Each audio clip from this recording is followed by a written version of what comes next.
आपने हमेशा एक कहावत सुनी होगी, जो जीता वही सिकंदर। लेकिन क्या वाकई सच है? क्या सिकंदर वाकई विजेता था? 800 वर्ष की गुलामी ने हमारे इतिहास को बदल कर रख दिया। हमें वही पढ़ाया गया जो अंग्रेजों ने बताया।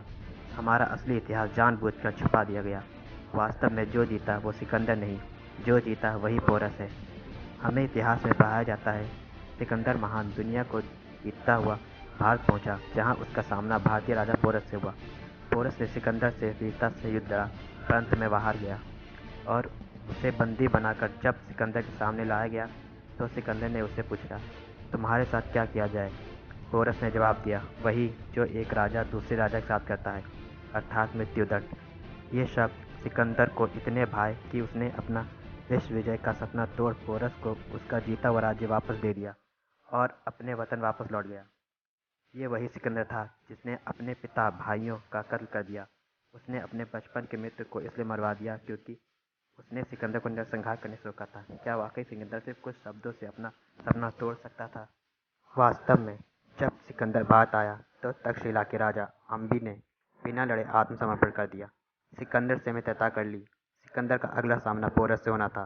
सिकंदर ने पोरस के पास दूत भेजा और कहा कि वह उसकी अधीनता स्वीकार कर ले, पर पोरस ने जवाब दिया कि एक सच्चा क्षत्रिय और भारतीय शत्रुओं के आगे हथियार नहीं डालता।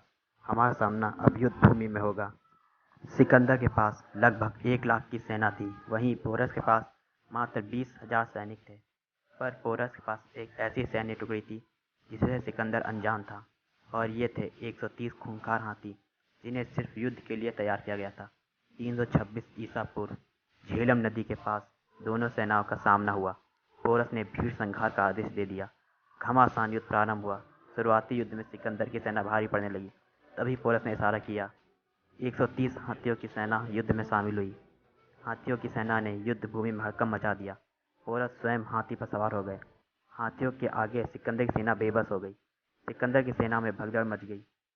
सिकंदर ने अपनी सेना का हौसला बढ़ाने के लिए पोरस पर आक्रमण कर दिया। सिकंदर ने अपने घोड़े से पोरस पर छलांग मारी, पर तभी पोरस के भाई ने सिकंदर के घोड़े पर तीर चला दिया, जिससे सिकंदर का पैर लड़खड़ा गया। उसी क्षण पोरस ने अपने भाले से सिकंदर पर हमला कर दिया। भाला सिकंदर के कंधे को भेद गया। सिकंदर बेहोश होकर नीचे जा गिरा। सिकंदर के सैनिक उसे उठाकर भाग खड़े हुए। कभी न हारने वाला सिकंदर पराजित हुआ। उसका विश्व विजय का सपना अब टूट चुका था। इस युद्ध के बाद अलेक्जेंडर की सेना ने आगे लड़ने से मना कर दिया और सिकंदर को वापस लौटना पड़ा, और वापस लौटते समय सिकंदर की मृत्यु हो गई। वर्ष 2004 में आई Hollywood film Alexander the great में भी पोरस से सिकंदर की हार दिखाई गई। चीन और ईरान के इतिहास में भी पोरस को जैसा लिखा गया है। इतिहासकार प्लूटार्क ने भी लिखा है, सिकंदर पोरस की 20,000 की सेना से तो जीत नहीं सका, तो भला आगे विश्व की सबसे महानतम मगध की 3,50,000 की सेना से कैसे जीतता? अगर इतिहास को सच लिखा जाता तो आज जो जीता वही सिकंदर नहीं, जो जीता वही पोरस होता।